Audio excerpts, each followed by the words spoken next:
tənhalığımızın tərəfləri var ki, heç kimə aça bilmirik. Həmin o tərəfi açmağa cəsarət edən yeganə əl bəzən ədəbiyyat olur. Müəllim olmağınız sizə mütləq etimad, hörmət göstəriləcək anlamına gəlmir. Kitabsızlıq baxışlarımızdakı boşluq, varlığımızdakı yoxluqdur. Kitab oxumayan insanlar üzündən tanınır. Müəllim öz aktuallığını qorumaq üçün trendi izləməlidir. Sinifdə sadəcə akademik göstəricilərə görə şagirdinə münasibət göstərirsənsə, artıq bu sənin müəllim kimi uğursuzluğundur. Təhsildə ən ideal bir metodika, ən ideal model yoxdur. Bu yanlış anlayışdır. Müasir təhsilin bizdən gözlədiyi bildiklərimiz deyil, bildiklərimizi necə tətbiq etməyimizdir. Hisslərimizi cəlb etməyən düşüncələrimizi zəbt eləyə bilmir.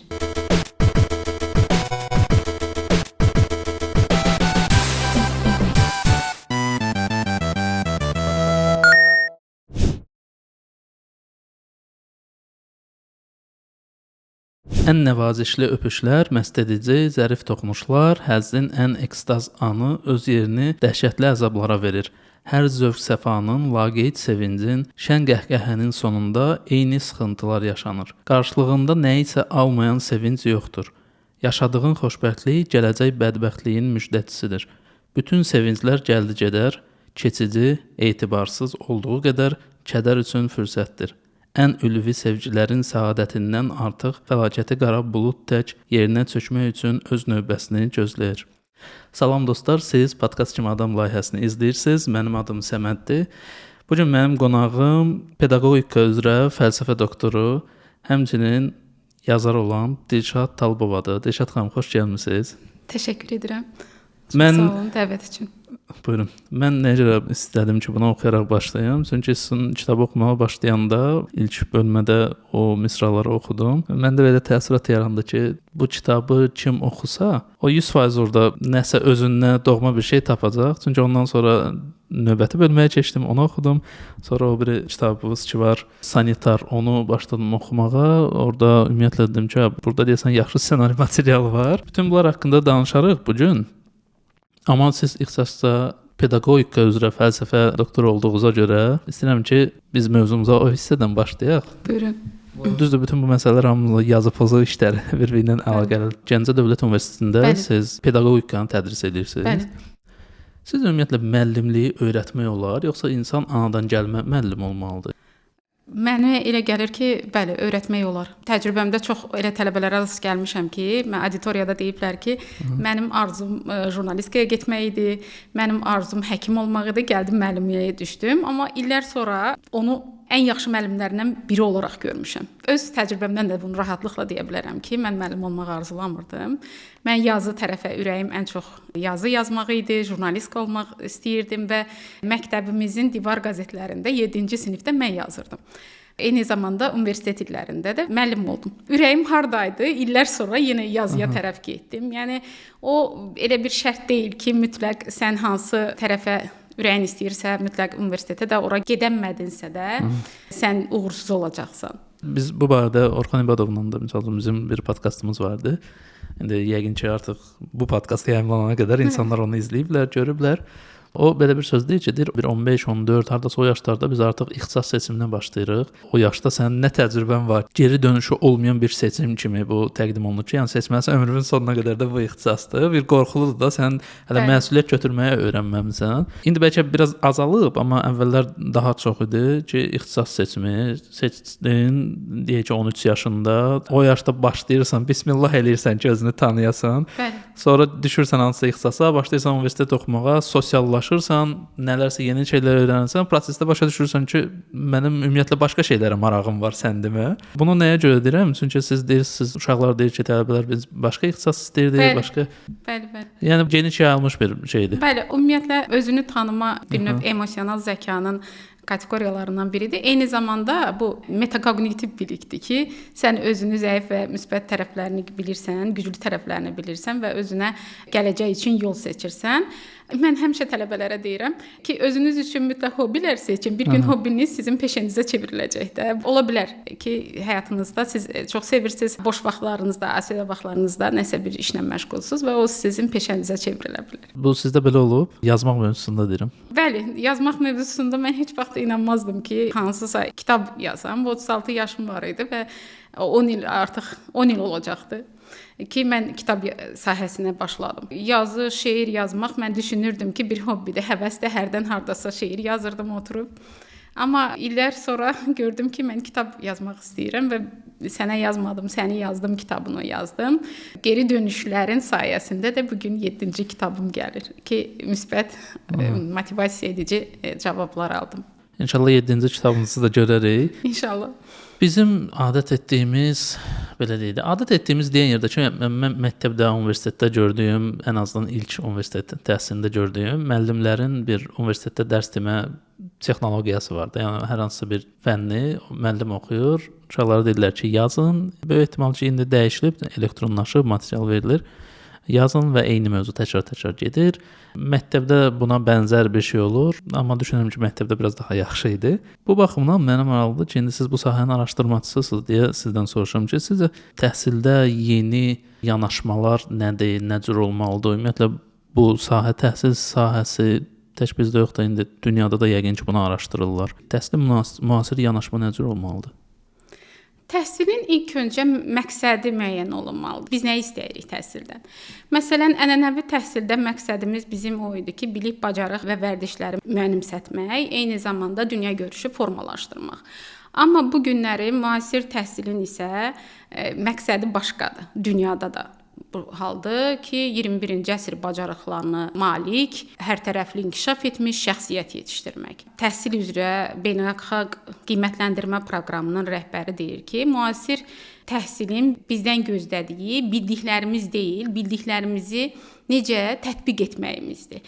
Əgər bunu yaxşı şəkildə tətbiq edəcəyiksə, müasir dünya bizi mükafatlandıracaq. Biz nə qədər çox şey bildiyimiz yox, nə qədər çox şeyi tətbiq edə biləcəyimizdir əsas məsələ. Eyni zamanda bu müəllimliyə də aiddir. Və çox təəssüf edici vəziyyətdir ki, tək müəllim yox, ümumiyyətlə məktəblər bu inkişafla gedə bilmirlər. Şagirdlər üçün də məktəb ona görə maraqsızlaşır ki, bu gündə yenilənmiş bir Z nəsli nələr görür, yəni ən yeni avadanlıqlar görür, ən yeni müasir texnologiyalar görür və gəlir auditoriyada ənənəvi təhsil görür. Bu zaman dərs onun üçün maraqsız olur. Mən həmişə deyirəm ki, tələbələrimə, dünya gözəlin arxasınca qaçmır, ağıllının da arxasınca qaçmır, çox savadlının da. Sadəcə maraqlı olmalısan. Sən maraqlı olmalısan ki, tələbənin diqqətini, şagirdin diqqətini necə cəlb eləyəsən. Klassik ədəbiyyatlarda elə hələ Sovetin dövründən bizim kitablarımızda belə bir 13 prinsip var. 13-cü prinsipdə deyir ki, müxtəlif yollarla öyrətmək. Təlimin prinsiplərindən danışıram. Müxtəlif üsullarla öyrətmək. Yəni sən müəllimsənsə, sənin ana məqsədin olmalıdır ki, mən bunu öyrətməliyəm. Əzbəri pozsam da öyrətməliyəm. Hə, bütün variantları əl atmaq olar mı? Bəli, necə bütün variantlara? Təbii ki, bu qanun ədəb bizə imkan verdiyi halda, məsələn, tutaq ki, mən keçirəm fransız maarifçilərindən, Helvestidən keçirəm. Helvesti akademik, bu nəzəri tərəfləri, mən bundan danışacağam, bu kitablarından danışacağam, nəzəri görüşlərindən danışacağam. Tutaq ki, mühazirə deyirəmsə, 75 nəfər varsa, 20 nəfər hiss edirəm o mənə daha diqqətlə qulaq asır. Məndədir fikri. Amma mən nəsə etməliyəm ki, hamının fikri məndə olsun. Məsələn, mən Helvestidən götürürəm bir cümləsini. Yalnız hisslər susanda həqiqətə doğru getmək olar. Aha. Burada artıq demək olar ki, bütün auditoriyanın fikrini cəmləyirsən. Ki, gəlin bu cümlənin üzərində bir debat aparaq. Görək Helvesti burada nə demək istəyirdi. Məsələn, hisslər elədir ki, xüsusilə də gəncliyin hamının marağını cəlb edən bir mövzudur. Hər bir insanda olan bir şeydir. Bəli, hər bir gəncin marağını cəlb edəcək, hər bir insanda da eyni zamanda. Məsələn, mən ona həmişə inanıram ki, müəllimlik ümumiyyətlə emosional bağla uğurlu alınır. Təlim prosesi biz deyirik ki, məntiqli, müəyyən struktura əsaslanan ciddi fəaliyyətdir də. Amma öyrənmə təbii mühitdə həyata keçirilir. Bir auditoriya nə qədər təbii mühitə olarsa, özümüz də eləyək də kəskin səmimiyyət qarşısında biz böyüklər özümüz də dözümsüz qalırıq. Kəskin səmimiyyət qarşısında artıq dözə bilmirsən və buna həmişə inanıram. Mən tələbələrə də deyirəm ki, hisslərimizi cəlb etməyən düşüncələrimizi zəbt eləyə bilmir. mütləq müəllim olaraq onların ən birinci hisslərindən başlamalısan. Belə düşünək də, bizim akademik tərəfimiz, bizim dil bilgimiz, bizim müasir intellektual zəkamız onlar üçün nə qədər maraqlı ola bilər ki? Niyə maraqlı olmalı? Niyə maraqlı? Mənim elmi məqalələrim çıxır. Onlar niyə maraqlı olmalıdır buna? Mənim ondan biri olmağım ona maraqlı olar. Onun tanıdığı, onun gündəlik gördüyü mühitdən biri olmağım ona maraqlı olar. Ona görə də bizim məqsədimiz, yəni istəyiriksə biz dinlənirək, ona tərəf gedəcəyik. Bizim köhnə ədəbiyyatlarda müəllim mərkəzli yanaşma idi də, indi tələbə mərkəzli yanaşmadır. Yəni müasir təhsil bizdən onu tələb eləyir ki, tələbə mərkəzli yanaşma olsun. Yəni onların zövqünə uyğun olsun da, belə deyək. Bəlkə onların zövqü hələ formalaşmayıb, onda necə? Onların, yenə deyirəm, siz artıq müəllimsiniz də, siz özünüzün də bəlli sərhədləriniz var. Siz burada Helvestinin başqa tərəfinə gedirsiniz. Onların maraqlandıracaq tərəfinə gedirsiniz. Siz gedib, yenə deyirəm, məişət söhbətlərinə gedib çıxmırsınız ki. Siz Helvestini ona maraqlı gələn tərəfindən danışaraq, Getonun ona maraqlı gələn tərəfindən fəlsəfi tərəfində keçəcəksiniz.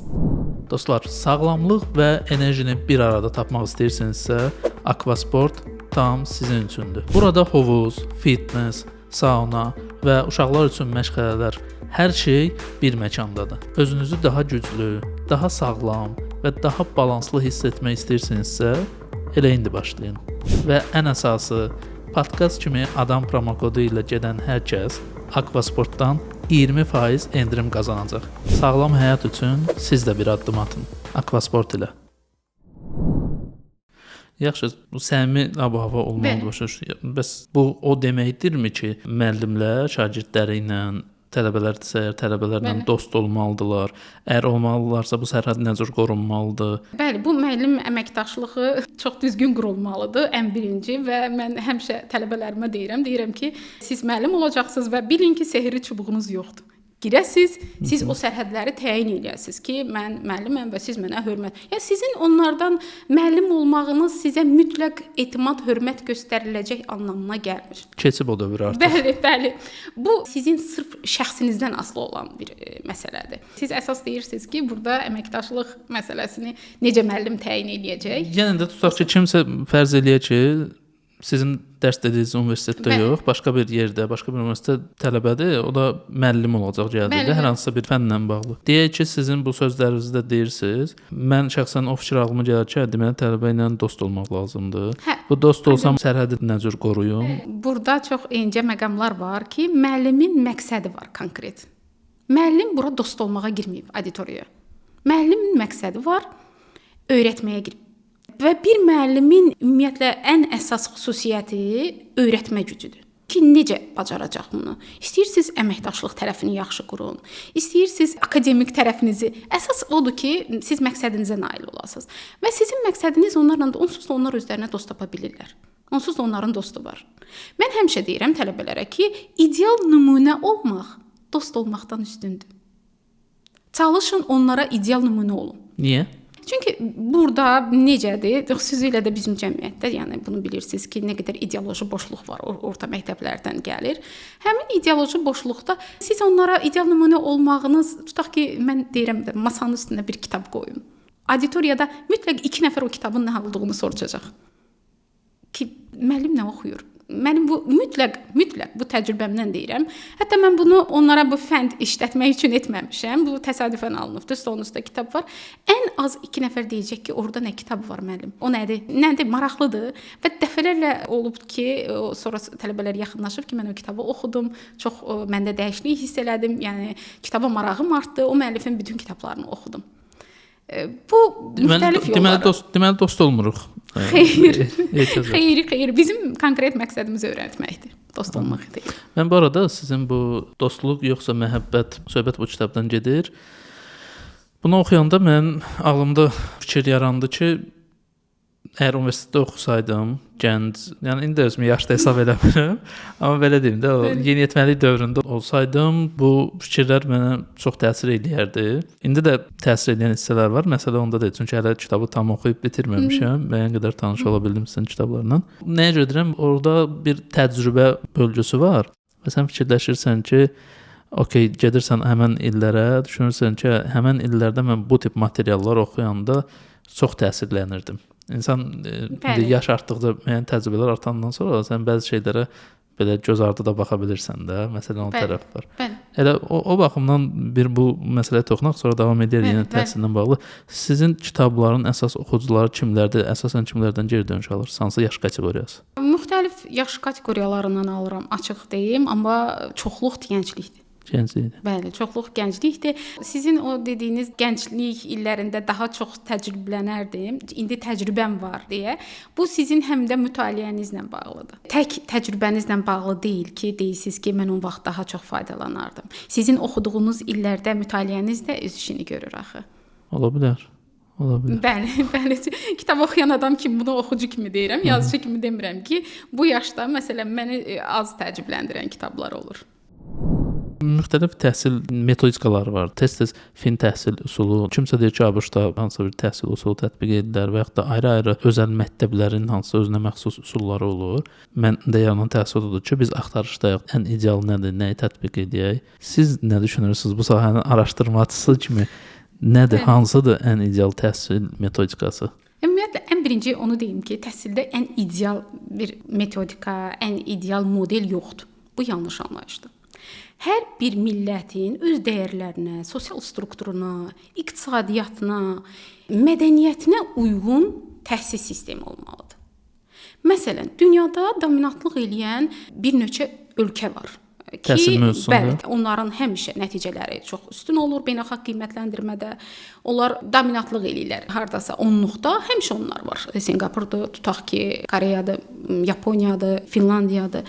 Amma bu təhsil elədi ki, onların modelləri bir-birində işləməyəcək. Məsələn, dünyada ən güclü təhsil sistemi qurulmuş Sinqapurdur. Sinqapurun təzyiqli, stressli modelini Finlandiyada, məsələn, onlar Finlandiyada işlədə bilməzlər.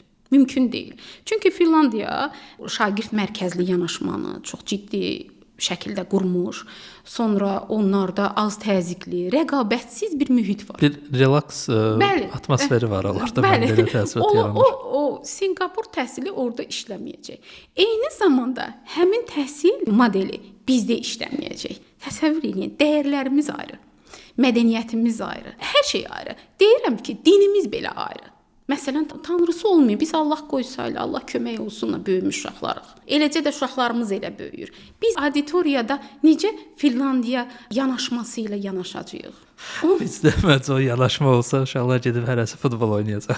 Bəli, əlbəttə elədir. Yəni bizim Finlandiya təhsil sistemini gətirək bir də yox, olmayacaq. Bunu tək mən demirəm. Bunu bizim maarifçilərimiz deyib. Bunu bizim böyük maarifçilərimiz deyibdi ki, Axundovun, Firidun bəy Köçərlinin, Üzeyir Hacıbəyovun, Qənizadənin, onların yaradıcılığından tanış olanda görürsən ki, onların məqsədi olub ki, milli kimliyi qoruyaraq qloballaşmaq.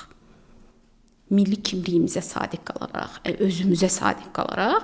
Çünki onlar bunu artıq öz təcrübələrindən keçiriblər ki, öz kimliyini unudaraq tərəqqi etmək, təqlid olacaq.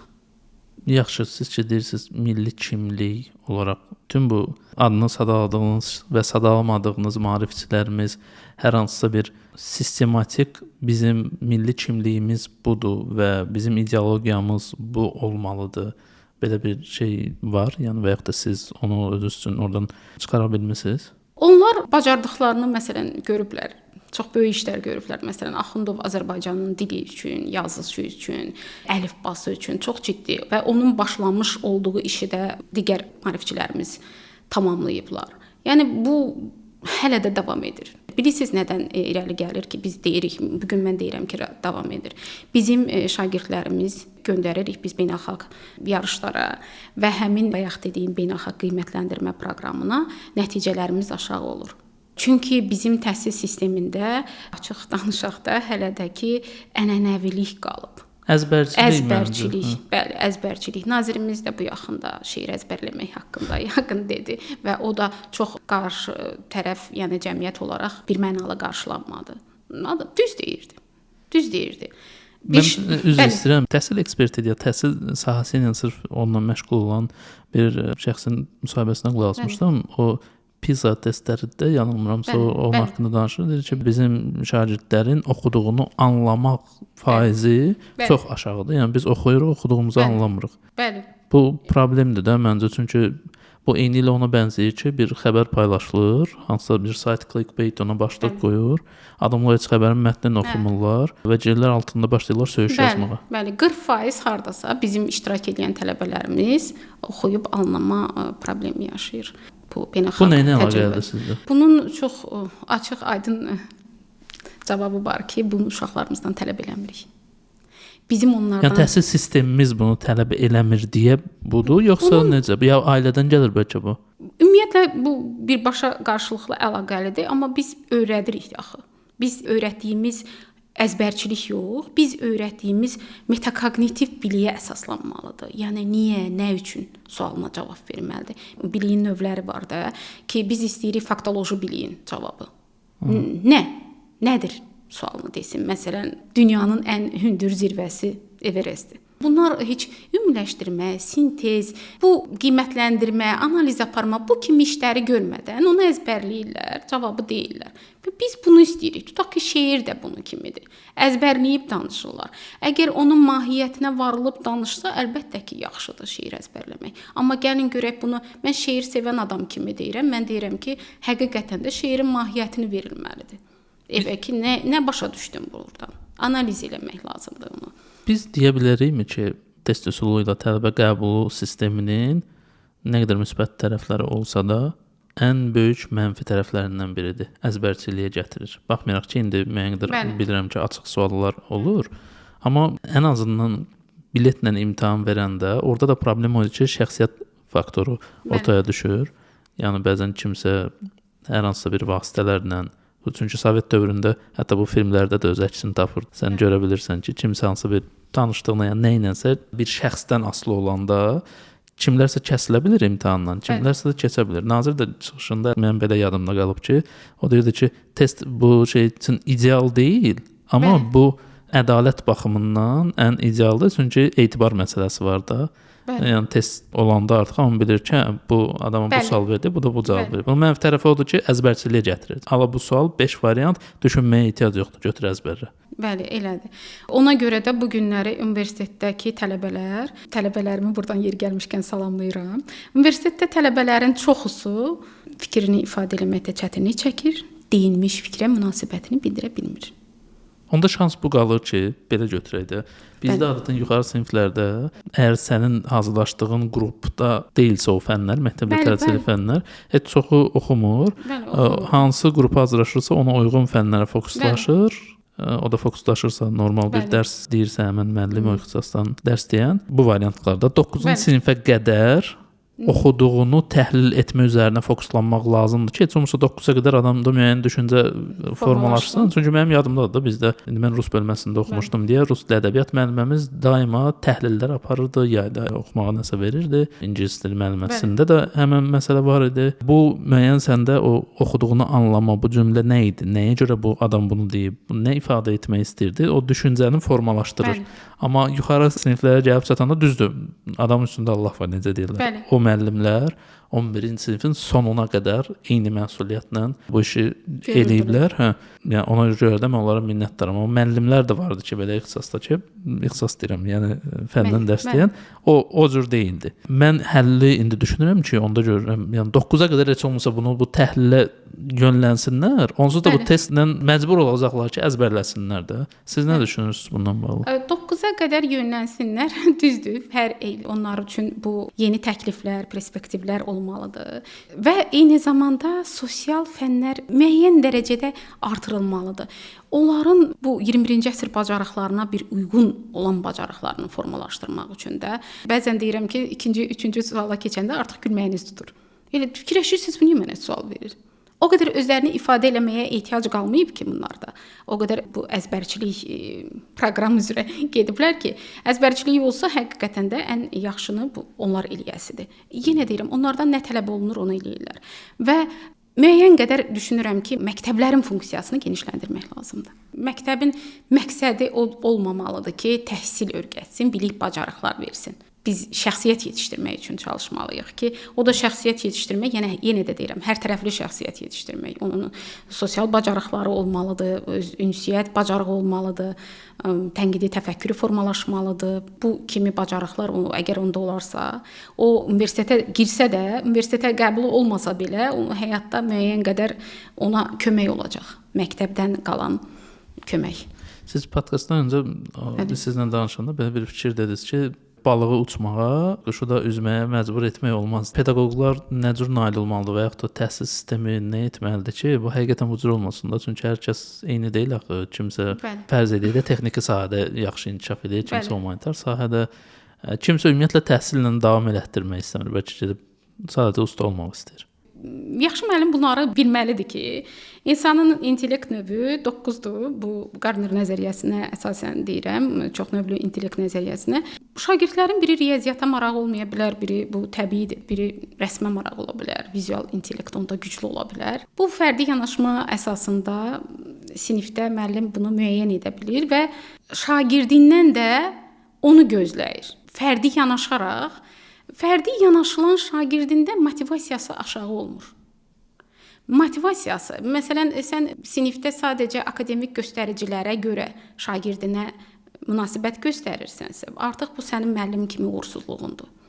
Çünki artıq dünya da göstərir ki, dünya tədqiqatlar da göstərir ki, akademik nəticələrimiz bizim uğurumuzun yalnız 20%-ni həll edir.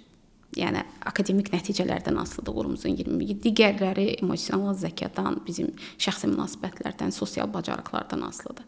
Sənin ümumiyyətlə müəllimin özünün də uğuru, müəllim kimi peşəkarlığı, uğuru onun akademik nəticələrindən yox, emosional zəkasından asılıdır.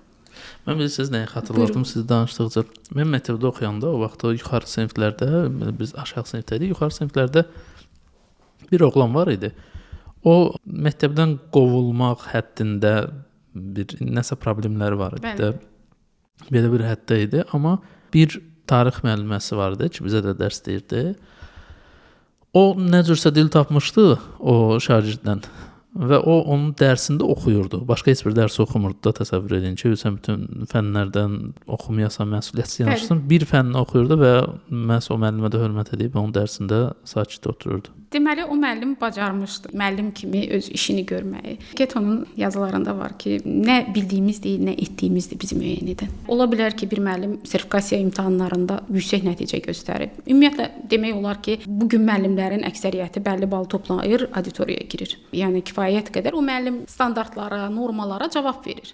Amma iş başına gələndə deyirlər ki, orada 10 nəfər var müəllim, amma ikisi yaxşıdır. Tutaq ki, bir sinifə uşaq qoyursan, yaxud da coğrafiya müəllimi axtarırsan, deyirlər o müəllim yaxşı. Bu müəllimin gücü odur ki, özünün didaktik bacarığından, emosional gücündən o şagirdi özünə bağlayır və öz o məqsədi var ki, bayaq dedik ki, öyrətmə məqsədi həmin məqsədinə nail olur. Bu bir müəllimin peşəkar olaraq ən böyük uğurudur. Mən siz dediniz, imtahan verdilər də, müəllimlər bal toplayırlar. Məncə hələ də o imtahanı verməyib də məktəblərdə dərs deyən adamlar da var. Ümumiyyətlə mən düşünürəm ki, bu məsələ hələ bizim məktəblərdə tam öz ideal qızıl ortasını tapmayıb. Amma məni burada bir başqa bir şey də düşündürür, bu məktəblərdə psixoloq məsələsi. Fərz edək ki, mən psixoloq ixtisası üzrə bitirmişəm universiteti və gedirəm hər hansısa bir məktəbə işləməyə. Onda maaşı nə qədər olacaq psixoloq? Nə bilim 500 alsın, 600 alsın. Məktəbdə də o qədər şagird. Onlara nə qədər yetəcək və yaxud da o əmək haqqı ilə o nə qədər maraqlı olacaq ki, iş vaxtı ərzində əsəbini orada korlasın, ya nə bilim, özün fədai eləsin də. Bu barədə nə düşünürsünüz? Ümumiyyətlə bizim məktəblərdə sizcə bu psixoloq ixtisası sadəcə əlavə bir iş yeri kimi olan bir şeydir, yoxsa faydası olur? Xeyr, əlavə iş yeri kimi demək yox, daha ciddi yanaşılacaq bir mövzuda toxunulur. Yəni yeni açılmış əlavə iş yeri yox da yeni açılmış bir vakansiya kimi bir məndə təəssürat yaranır. Mən düşünürəm ki, bir məktəbdə bir yox, Heç olmasa rəqəm deyə bilməyəcəm, amma Uşaq sayına görə də. uşaq sayına görə müəyyən olunmalıdır psixoloqların Tutaq ki, sayı. 100-ə 1 nəfər bir psixoloq Və bu onlar da xüsusi hazırlanmış olmalıdırlar ki, o dediyimiz ki, ideoloji boşluq yanışanır ki, yeniyetməlik dövründən həmin ideoloji boşluğu doldurmağa kömək eləsin. Məsələn, tələbələr olur, şagirdlər olur da mənəvi tənəzzül yaşayır, müəyyən radikallaşma baş verir, kriminala meyllilik olur. Yəni istənilən halda bunu ya psixoloqlar vasitəsilə, ya da ki, pedaqoji dəstək vasitəsilə yeri gəlmişkən deyim ki, mənim elmi işimdə, araşdırmamda pedaqoji dəstəklə bağlıdır ki, məktəblərdə pedaqoji dəstəyin olması şagird şəxsiyyətinin formalaşdırılması amili kimi nə dərəcədə uğurludur şəxsiyyətin formalaşdırmağına. Və pedaqoji dəstəyin olması mütləq vacibdir ki, uşaqlarla, şagirdlərlə müəyyən söhbətlər aparılsın. Tərbiyəvi söhbət də deməyək buna ənənəvi olaraq. Tərbiyəvi söhbət, yəni onların boşluqlarını bilinsin, o kimliyi tanısın, özünü ifadə eləsin, o nə istədiyini bilsin. Bu şagirdlər nə istədiyini. Pedaqoq onu nəzər edə bilər. Bir sinifdə əgər azından 25 şagird varsa, bu pedaqoq onları nətər yetə bilər? Hərə bir evdən gəlib, hərə bir tərbiyə görüb. Ümumiyyətlə mən düşünürəm ki, bir sinifdə 25 nəfərin olması bu həddən ziyadə çoxdur. Yəni bir sinifdə maksimum 15 nəfər ola bilər. Yəni onlara yetmək baxımından da sən nətər 25 nəfərə yetərsən? Mən ümumiyyətlə fikirləşirəm, bizim sinifdə 25 nəfər var idi. Bizim müəllimlər Allah onlara səbir versin. Yekunda hərə bir cür alınıb da, belə deyim. Amma məncə çoxdur 25 və ondan artıq. Orta məktəblərdə 25 nəfər, 40 nəfər var, bilirsiniz, yəni 44 nəfər var və bunun da elə dəhşət kimi də deyim. Məsələn, mən mühazirə müəlliməsiyəm. Yəni 70-80 nəfər auditoriyada tələbə olur və mənim üçün dəhşət deyil o. Yox, universitetdə də üzr istəyirəm. 40 nəfər bir sinifdə olsa, dərs vaxtı 45 dəqiqə olsa, hərə bir sual versə və hər sualın cavabına 1 dəqiqə vaxt getsə. Bəli. Görün bu nə olur? Nə cür olar bu? Onlar yəni burada üzr istəyirəm. Mən danışdıqca fikirlər ağlıma gəlir, ona görə sizin sözünüzü kəsirəm. Buyurun. Biz danışırıq ki, özünə inkişaf olmalıdır, özünə ifadə. Şagird sayı artanda gəlir ona çıxır ki, o biri sual verəndə kəs səsini gözdə qulaq, ona gəlib çıxacaq da. Bu nətər özünü ifadə edəcək? Orada bir nəfərin sual vermə şansı olar, 2, 3, maksimum 5 nəfərin. Ən birinci onu deyim ki, bunlar nə qədər müxtəlif ailələrdən də gəlsələr, onlara orada bir vahid missiya birləşdirir. Bu bəllidir. Sonra gəldik sual verməyə. Sual vermə mərhələsi necə olur? Mən 20 ildən çoxdur müəllim işləyərək bunu artıq da öz təcrübəmdə müəyyən etmişəm. Hamı sual vermək istəmir. Ürəyindən keçən də vermək istəmir. Bəzi uşaqların uşaqlar olur da fərqli olurlar şagirdlər. Yəni eləsi var ki, müəllimdən qorxmasa da sinifdə utanır, başqasından utanır. Hamının yerinə danışan isə uşaq həmişə var ki, onun sualı qurtarmır, bitmir. Və belə uşaqlar olurlar. Onların da suallarını verirlər. Bu aydın məsələdir ki, sinifdə hamı sual verməyəcək. Bir neçə şagird verəcək. Və müəllim də xüsusilə də diqqətli müəllimlər heç danışmayan uşaqları dindirirlər, danışdırırlar. Ki onda səsini eşidək. Bəlkə bir onun da səsini eşidək. Bəli, o da öz fikrini desin. Müəllimin vahid missiyası olanda bunu proses halına çevirir. Elə bir dərsdə bunu həll eləyim, mən şagirdlərimi mütləq şəxsiyyət yönümlü belə bir dərs keçim. Məsələ bir dərslə həll olunmur. Məsələ müəllim hər gün şagirdlərini görür. Həftədə neçə dəfə müəllimlər var ki, riyaziyyat müəllimi mən bilən 3-4 dəfə görür. Yəni bunları proses şəklində eləyəndə ümumiyyətlə tərbiyə nədir? Məqsədyönlü bir prosesdir. Bu şəkildə edəndə və nəticə də uğurlu ola bilər. Əgər müəllimin yenə deyirəm məqsədi budursa, aydın məqsədi varsa, o məqsədinə nail olacaq. Okay, texnologiya dövründə internet hər gün görürsüz ki, yeni nəsə çıxır. Öz tələbələrinizə darıxdırıcı olmamaq üçün gündəmlə nə cür ayaqlaşmağa çalışırsınız? Nə edirsiniz bunun üçün ki, yenə də deyirəm də onların əlində olan cihaz onlara o qədər yeni və maraqlı informasiya verir ki, bəlkə onlar dərsdə oturub darıxarlar. Yəni əsnəyərlər də müəllimlərin. Nə cür bunu çözürsüz? Mən hərdən tələbələrə deyirəm, onlara gələcəyin deyirəm pedaqoqlarısınız. Bilin ki, bir şagirdin ya tələbənizin əli gözü telefondadırsa, artıq öz peşəkarlığınız sual altındadır. Siz necə dərs keçirsiniz? Dərsi necə maraqlı etmək olar ki, onlar telefona baxmasınlar. Onlar sizə qulaq assınlar. Deməli, müəyyən qədər müasir tələblərə uyğunlaşmalısan. Və rahatlıqla deyirəm, əzbəri pozmalısan. Necə yaxınlaşacaqsan? Ən birinci şagirdlərini tanıyacaqsan. Ola bilər ki, bir sinifdə müəllimin sakitliyindən gileylənən şagirdlər, bir sinifin şagirdləri, digər sinifin şagirdləri müəllimin daha çox səs tonundan gileylənəcəklər. Müəllim öz şagirdlərini də tanımalıdır. Elə sinif var ki, onlarla kitab haqqında danışır müəllim. Onlara üçün maraqlı gəlir. Elə şagirdlər var ki, onlar üçün maraqlı gəlmir. Müəllim birinci mərhələdə şagirdlərini tanımalıdır və şagirdlərini necə cəlb eləyəcəm, onun yolunu tapmalıdır. Əgər informasiya, kommunikasiya texnologiyalarından söhbət gedirsə, müəllim də yönəlməlidir. Müəllim də həmin sahəyə yönəlməlidir. Tutaq ki, Instagramda bir boş gəzən tələbə müəlliminə rast gəlirsə, müəllimini köhnə adam kimi qəbul eləmir artıq. Və bu da mən həmişə deyirəm ki, yaş həddi ilə bağlı deyil. Eşqin adı sənsəndə belə bir cümləm var. Babam yaşlı adam idi, amma köhnə adam deyildi. Yaşlı adam idi, amma köhnə adam deyildi. Yəni o insan deməli ayaqlaşa bilib. Bəli, ki mən onunla öz maraqlarımı bölüşə bilirdim, mən onunla öz istəklərimi, mənə nə cəlb eləyir, onu düşüncələrimi bölüşə bilirdim. Və müəllimində biz indi yaşımız gedir, amma onlar həmişə gəncdilər. İllər bizə yaş gətirir, amma onlar gənclər. Nə etməlisən bəs? Sən mütləq ən müasir texnologiyalara cavab verən bir müəllim olmalısan. Çalışmalısan. Ən mükəmməl olmasan da heç olmasa çalışmalısan. O trenddə olan müəllimləri izləməlisən. Necə olur ki, məsələn, kiminsə yaşlılığı tutaq ki, deyir ki, məsələn, bir müəllimdir, 70 yaşı var ya 60 yaşı var, o nə başa düşəcək? Amma dünya təcrübəsinə baxanda görürük ki, yaşlı müəllimlərin milyonlarla izləyicisi var. Məsələn, İlber Ortaylıya baxanda onun izləyiciləri kimlərdir? Gənclərdir. Hamısı. O adam başqa ümumiyyətlə səviyyədədir, başqa bir leveldadır onun bilgiləri. Əlbəttə, elədir, maraqlıdır eyni zamanda, maraqlı adamdır deyə hamımız baxmaq istəyirik. Eləcə də gənclik. Yəni o demək deyil ki, bu yaşlıdır deyə ona baxmayacağıq. Məsələn, dünyada tutaq ki, MIT Universitetinin qocaman alimlərindən olan Noam Chomsky. Bu adam 90-dan çox yaşı var, amma o milyonlarla izlənir onun mühazirələri və izləyicilər də yenə deyirəm gənclərdir. Müəllim öz aktuallığını qorumaq üçün trendi izləməlidir. Mənə elə gəlir ki, deyək ki, siz İlber Ortaylı dediniz. İlber Ortaylı özü də tövsiyə edir. Öz kitablarının ən azından bir kitabını mən oxumuşam. Yəni orada da bunu qeyd edir ki, o çox gəzib. Yəni dünyanın müxtəlif yerlərini və xüsusilə tövsiyə edir ki, həmişə çalışın piyada gəzində, getdiyiniz yerləri ki, tanıyasınız. Mənə elə gəlir ki, bu da əhəmiyyətli rol oynayırdı, amma müəllimlər öz əmək haqqları ilə nə qədər onların şansı olar ki, bunu öz məişətlərinə yoxsa bir səyahətə də xərcləsinlər? Düşünmürəm ki, mən səyahət eləyə bilmirəmsə, mən aktuallığımı qoruya bilməyəcəm, mən maraqlı olmayacam. Hərdən tələbələr mənə sual verirlər ki, müəllim, çox gəzən çox bilər, çox oxuyan çox bilər. Aha. Milyon dollarlıq sual. Və mən bu sual qarşısında bir mənalı deyirəm, çox oxuyan.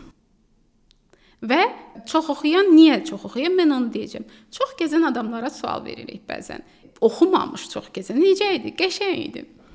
Necə idi? Hər şey belə yaxşı idi, yaxşı idi. Məsələn, getdi İtaliyanı gördü, gəldi. Amma kitab oxumuş adamların gəzməyi bir başqa olur. Məsələn, İlber Ortaylı'nın gəzməyi təbii ki, eləcə də kitab oxumuş insanlar, fərqli sahədə olmuş insanlar gəlirlər, öz gördüyü yerləri kifayət qədər gözəlliklərini izah eləyə bilirlər, danışa bilirlər, paylaşa bilirlər. Fərz eləyək ki, mən orta əsrlər tarixindən dərs deyirəm məktəbdə. Və yaxud da tarixdən tədris edirəm universitetdə. Mən əgər gedib deyək ki, Misiri, keçmiş Mesopotamiyanın indiki ərazisini, Yaponiyanı, Çinin özünü, bu arada onu da qeyd edeyim ki, Çində təhsil ümumiyyətlə bir müharibə yarışması kimi bir şeydir də mənim internetdən izləyib oxuduqlarımdan bu nəticəyə gəlmişəm. Həm qaydaq tarix müəlliminə. O əlbəttə ki, gəzib o tarixi yerləri görübsə, nələrəsə orada toxunubsa, o müəllim danışanda, məlumat verəndə mən ondan daha çox zövq alacağam da. Təbii ki, bu arzu olunandır. Amma o yoxdursa da, müəllim demək olar öz təxəyyülü bu qədər kasıb ola bilməz axı. Mən sizə bir söz deyim. Müəyyən qədər gedirəm hansısa ölkəyə imkan olanda. O dənizi görməmişdən qabaq mənim təxəyyülümdəki, bəlkə də bu yazıçılıqla bağlı. Daha yaxşı idi. Mənim təxəyyülümdəki dəniz daha gözəl idi. Bu olur, bundan razıyam. Bəlkə də məsələn qırmızı dənizi mən başqa bir gözləyirdim. Getdim ən duzlu dəniz, bu qədər dəniz duzlu olar, elə söylənə qaldım. Bu bizim təxəyyülümüzə bağlı məsələdir. Mənə çox maraqlı ki, bizi izləyib dinləyənlər bundan bağlı nə düşünürlər? Siz fikrinizi yazın. Ola bilsin, yəni mən iddia eləmirəm ki, mənim düşüncəm bu barədə son instansiyadır və həqiqət bundadır. Mənim düşüncəm odur ki, çox gəzən, ola bilsin ki, çox kitab oxumayıb, gəzir, amma ona bir maraqlıdır. Marağı olmalıdır insan. Məncə o daha çox bilər, nəinki çox kitab oxuyan. Çünki sən gəzəndə bir insanlarla ünsiyyət, nəyəsə toxunma, bir praktika. Ya əlbəttə ki, adam əgər bir quru adamdırsa, Bəli. ümumiyyətlə heç nə ilə maraqlanmayansa, onun gəzib gəzməməyi və yaxud da kitab oxuyub oxumamasında bir fərq olmayacaq. Bəli. Amma müəyyən qədər nələrlənsə maraqlanan insandırsa, onun gəzməyi mən inanıram ki, 100 kitab oxuyandan daha dəyərlidir. Mən elə düşünürəm. Maraqlarımızı, bizim gördüklərimizi ifadə eləyəcək gücü bizim nitqimiz verir və nitqimizi də zənginləşdirən, düşüncələrimizi də qüvvətli eləyən kitablardır. Mənim məsəl üçün gözəl bir nümunəm var. Öz müdafiə elədiyim tərəflə bağlı. Fərid Gözəlov var. Bizim qonağımız olmuşdu podkastda. Onun YouTube-da bloqu da var. Yəni gəzir adam dünyanın o qədər ölkələrini, Avropanı qarış-qarış gəzib, avtomobillə, yəni oyun çıxarırdı adam, bir sözdən belə deyək. Məsəl üçün mən düşünürəm ki, Fəridin təcrübəsi hər adamda yoxdur. Mən tutaq ki, Fəridi götürüb düz oyuncu sənət universitetini bitirib, mən düşünürəm ki, onu turizm sektoru ilə bağlı universitetə magistr falan tələb etmədən mən ona bir sinif verərdim, ən azından bir qrup verərdim ki, o öz təcrübəsi ilə bölüşsün. Və mən əminəm ki, o qədər restoranda oturub, o qədər insanlarla ünsiyyətdə olub, o qədər bütün gömrüklərdən keçib, avtomobil alıb, satıb və s. işlər görüb ki, o xidmət sektoru, turizm və s. bu sahədən olan insanlara daha çox faydalı məlumat verə bilər. Nəinki onunla bağlı qalaq-qalaq kitablar oxuyan, amma heç yerə getməmiş, səyahət etməmiş bir müəllim olsun. Yəni, mən öz arqumentim budur. Bəli, biz elə bir adamı müəllimlə müqayisə eləmək də düzgün deyil ki, yəni müəllimin də yeni bayaq da özünüz dediniz ki, sosial şəraiti var, bunlara əsas götürülməlidir. Biz ümumi standart orta statistik müəllimdən danışırıq, onun sinifi ələ ala biləcəyindən danışırıq. Yəni mənim də yanlış anlaşılmasın. Mən düşünürəm ki, ölkədə bir neçə ixtisas sahibləri ən yüksək əmək haqqını almalıdır. Onlardan biri müəllimdir, hakimlərdir və həkimlərdir. Yəni müəllim onu düşünməməlidir. Müəllim ildə tədris ilinin ərzində o qədər səs-küylü, şıltaq və sair uşaqların yeniyetmələrlə işləyən müəllim ildə ən azı normalda 3-4 dəfə səyahətə getməyə üçün onun maddi imkanı və endirimli biletlər və sair güzəştlər əldə etmə şansı olmalıdır. Sizi inandırıram ki, mən bayaqki fikrə gəlim. Bizim o qədər müəllimlərimiz var ki, heç Türkiyəni görməyiblər, qonşu Türkiyəni, amma çox maraqlı adamlardır. Müəllimdən gözləntimiz başqadır. Biz müəllimdən deyirik ki, şəxsiyyət yetişdirmək gözləyirik. Biz müəllimdən gözləyirik ki, bizim şagirdlərimizi şəxsiyyət kimi formalaşdıra bilsin. Biz müəllimdən gözləmirik ki, məsələn, dünya təcrübəsini, hansısa səyahətlərini bizlə bölüşsün. Müəllimin konkret məqsədi var. Bu akademik məqsədlə bərabər eyni zamanda emosional zəkanı 21-ci əsr bacarıqlarına uyğun bir şəxsiyyət yetişdirmək. Amma bu şəxsiyyət yetişdirmədə məncə müəllimlə birgə ailə birgə tandemi olmalıdır. Bunu ancaq müəllimdən gözləmək düzgün deyil axı. Yəni sən gətir uşağı at müəllimin üstündən ki, bunu yetişdir. Okey, sən bunu dünyaya gətirmirsən, bu əgər 4-5 saat məktəbdə vaxt keçirirsə, qalan vaxtını sən valideynlə keçirir də, sən də bundan çalışmalısan. Xüsusilə çox olur ki, özü öz uşağına vaxt ayıra bilməyən, istəyir ki, müəllimlər onu kompensasiya eləsin, bu vaxtı müəllim eləsin də, çox şey elə valideynlər də var, çox. Bilirsiniz necədir? Hərə bir ailədən gəlir də auditoriyada. Biz məqsədimizi həyata keçirən zaman onu düşünməməliyik. O tərəflərini düşünsək, artıq həqiqətən də parçalanacaq bizim məqsədimiz, etdiyimiz işin missiyamız ki, biz nə edəsiyik, o özləri eləsin, nə isə. O yoxudur, hamı alıb bir dənə onun yoxudur, sən verəcəksən də bir təri oldu, öz qarşındakı qələmi götürüb onun qarşısına qoyacaqsan. Yəni elə də eləyirlər müəllimlər, buna inanıram.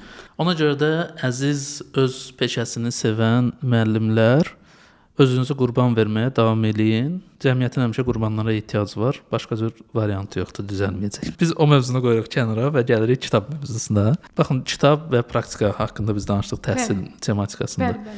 Biz nəyə görə kitab oxumalıyıq sizcə? Biz nəyə görə bayaq danışdıq, müəyyən qədər insan haqqında danışanda biraz fəlsəfi çıxmasın. Yəni insan mahiyyət etibarilə təkdir. Biz təkik, nə qədər əzizlərimiz, sevdiyimiz insanlar ətrafımızda olsa da mahiyyət etibarilə təkdir. Və mən ədəbiyyata başqa cür baxıram. Düşünürəm ki, bizim bu tənhalığımızın tərəfləri var ki, heç kimə aça bilmirik. Həmin o tərəfi açmağa cəsarət edən yeganə əl bəzən ədəbiyyat olur. Yəni kitabla ünsiyyət. Bəzən məsələn bir cümlə sənin tənhalığını paylaşır və sən düşünürsən ki, eyni hissi mənlə bərabər yaşayıb. Deməli mən tək deyiləm. Mən tək deyiləm. Bəli. Mən tək deyiləm. Sənin tənhalığını paylaşır. Bu şeir parçası da ola bilər, bu kitab cümləsi də ola bilər, bu musiqi də ola bilər.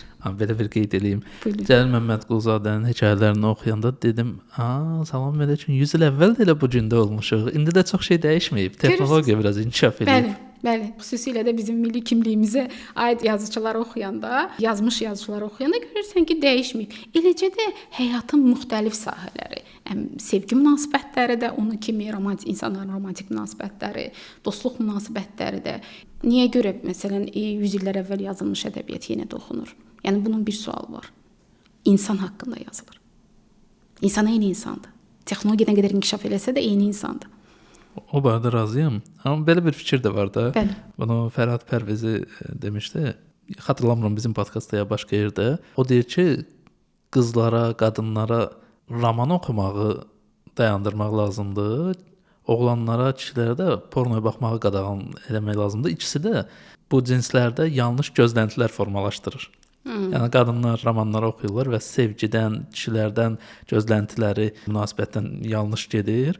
Oğlanlar da, kişilər də pornoya baxırlar və onların da sevgi münasibətindən gözləntiləri yanlış gedir. Çünki ikisində də bir uydurma var. Bir quruluş var da, bir sinema dili ilə desək. Sizin bu fikrə münasibətiniz necədir? Müəllim qadınlar haqqında xüsusi qərarlar verə bilməz ümumiyyətlə onu deyim. Kişilər haqqında daha rahat danışa bilər, ola bilsin, amma qadınlar haqqında elə dəqiq təyinatlar, elə dəqiq danışmaq bilmirəm nə dərəcədə doğrudur. Romanlar dünya statistikasında da elədir ki, ən çox bütün dünya ölkələrində qadınlar oxuyur kitabları.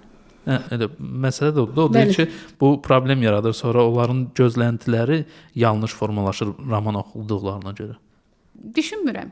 Yəni tam səmimi deyim ki, qadının düşüncəsi, əksinə mən xaraktercə ümumiyyətlə elə bir adam deyiləm ki, qadına kişiyə ayırım. İnsan kimi baxıram. Mənim yazılarımda da elədir. İnsan kimi baxıram ki, yox qadın haqqında niyə belə danışdım? Ümumiyyətlə deyirəm. Kitab oxuyan insanlar həyatın mübarizələrini tanıyır. Ədaləti tanıyır. Qərarsızlıq nədir? Onu tanıyır. İnsanı hər tərəfli tanıyır. Akşin Yenseyin çox sevdiyim bir fikri var, o dəfə oxudum.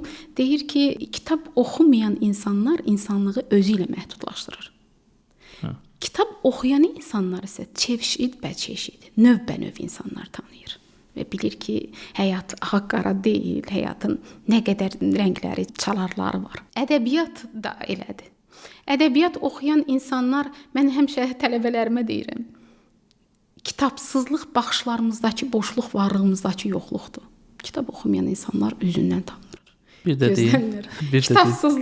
Kitabsızlıq baxışlarımızdakı boşluq, varlığımızdakı yoxluqdur. Aha, okey. Kitab oxumayan insanlar özündən, gözündən tanınır ki, bu adam kitab oxumur.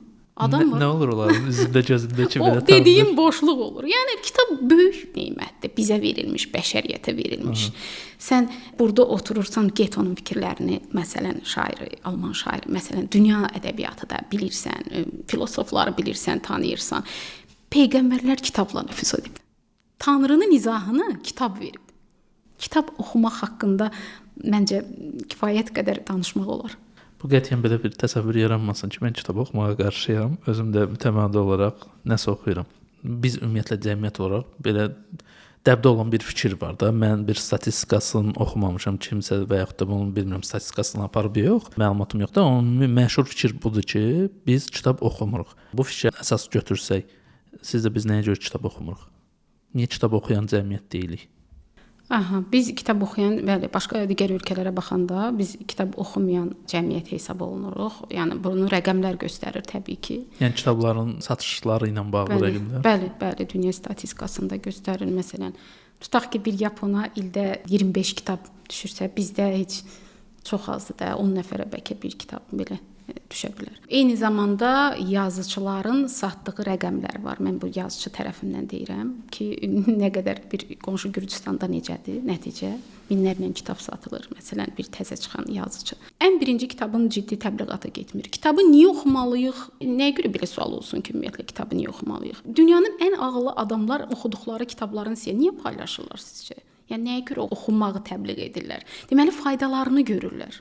Məsələn, Einsteynin sözüdür. Mənim elmim məni o A nöqtəsindən B nöqtəsinə aparardan və təxəyyülüm sərhədləri sonsuzdur. Təxəyyüldür də. Kitab oxumaq təxəyyülün imkanlarını açır. Sən bilirsən ki, sən çox şey eləyə bilərsən. Hər şey eləyə bilərsən. Bu imkanları sənə kitablar açır. Xüsusilə də bədii ədəbiyyat. Əgər sən özünü intellektual hesab eləyirsənsə, mütləq yerli ədəbiyyatı tanımalısan, ən birinci. Yerli. Və öz yerli ədəbiyyatını. Yerli klassiklər yoxsa müasirlər yoxsa hər ikisi? Klassikləri birinci mütləq tanımalısan. Sən öz yerli ədəbiyyatını tanımırsan, İsa Muğanna kimdir, heç bilmirsən, sən dünya ədəbiyyatından danışırsan, artıq sən intellektuallığın o sual altındadır. Milli olmadan bəşər olmaq mümkün deyil. Mən buna inanıram. Azərbaycan ədəbiyyatını yaxşı bilməlisən. Öz maarifçilərini tanımalısan, ədəbiyyatçılarını, müasirlərini də yenə deyirəm, niyə tanımayasan, niyə tanımaq istəməyəsən ki, sizdə kim satılır məsələn, kim oxunur. O dəfə gördüm ki, müəllimlər bu 5 kitabı oxumalıdır.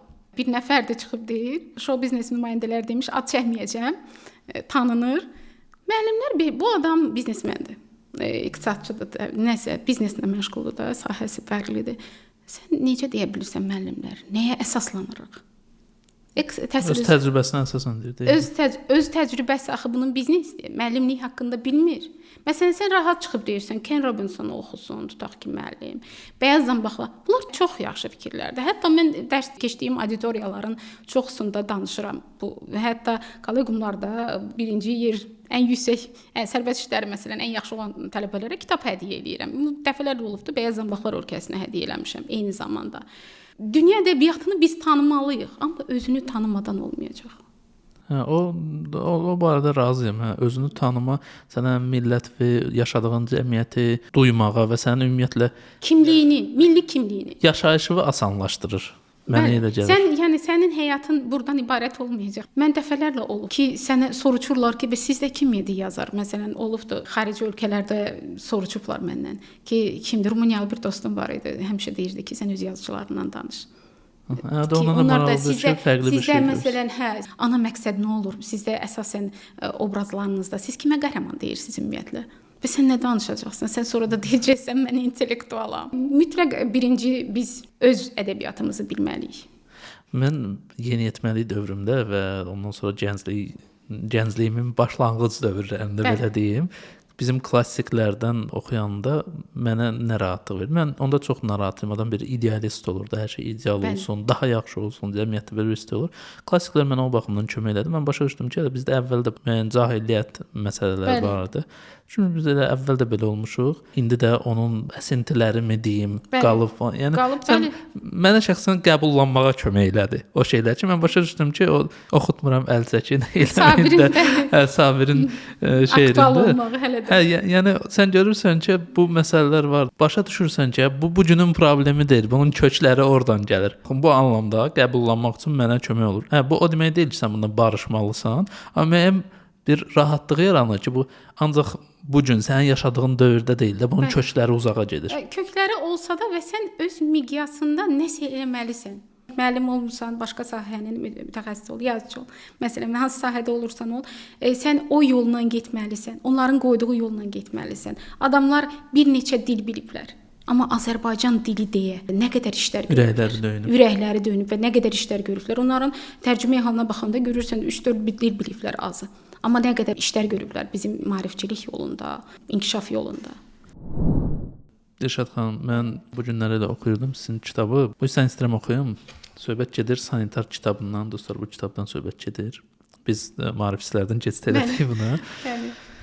Minamyotlar hər tərəfdən üstümüzə yağır. Biz isə dayanmadan saatlardır irəliləyirik. Qarşımıza çıxan yaralılara qədər. Yolun kənarı dərələr yaralılarla doludur. Bir də xırıltı var.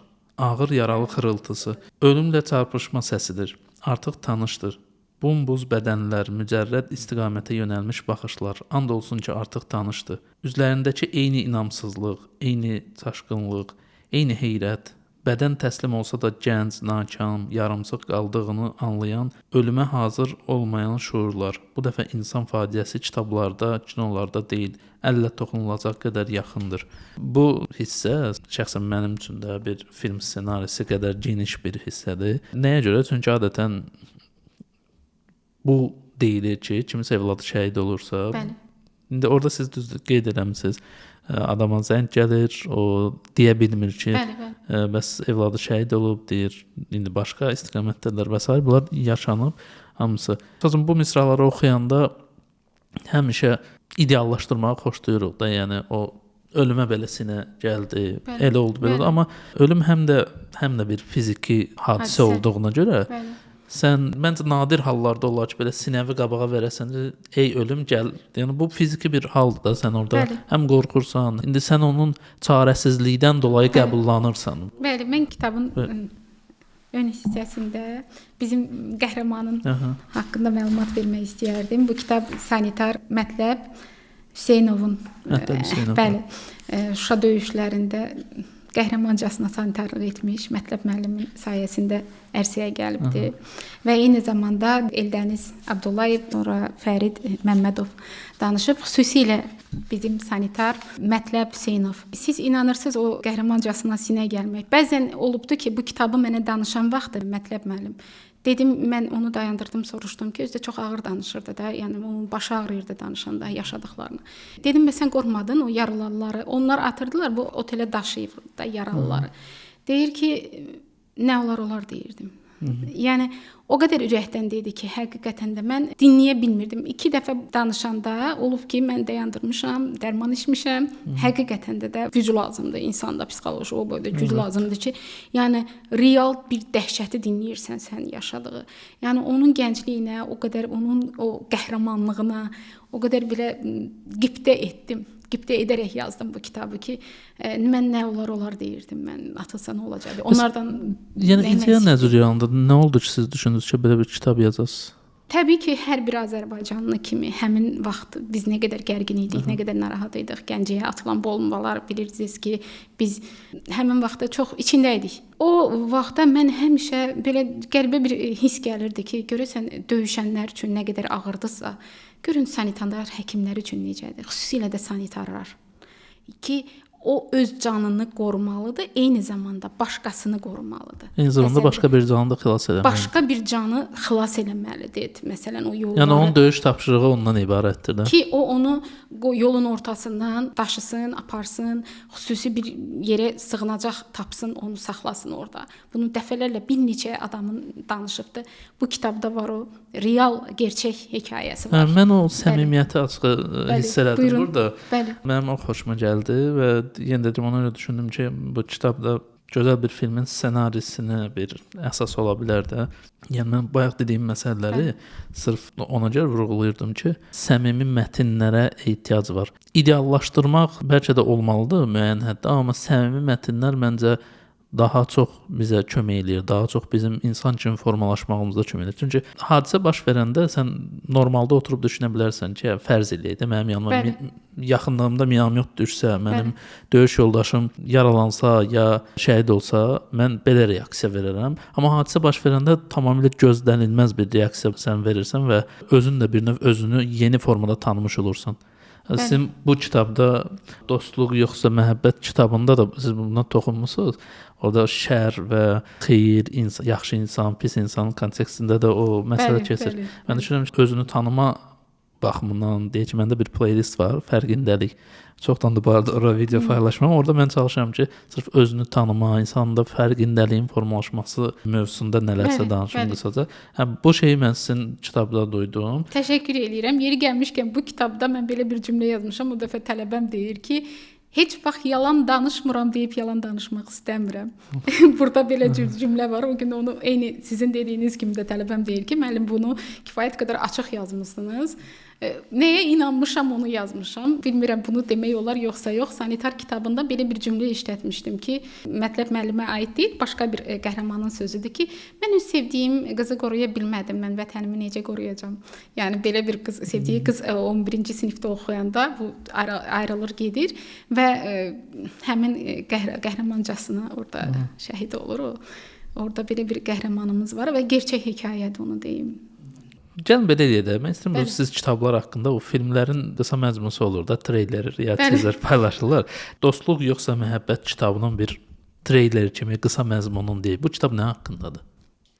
Bu kitab iki dost haqqındadır. Bir qadın var.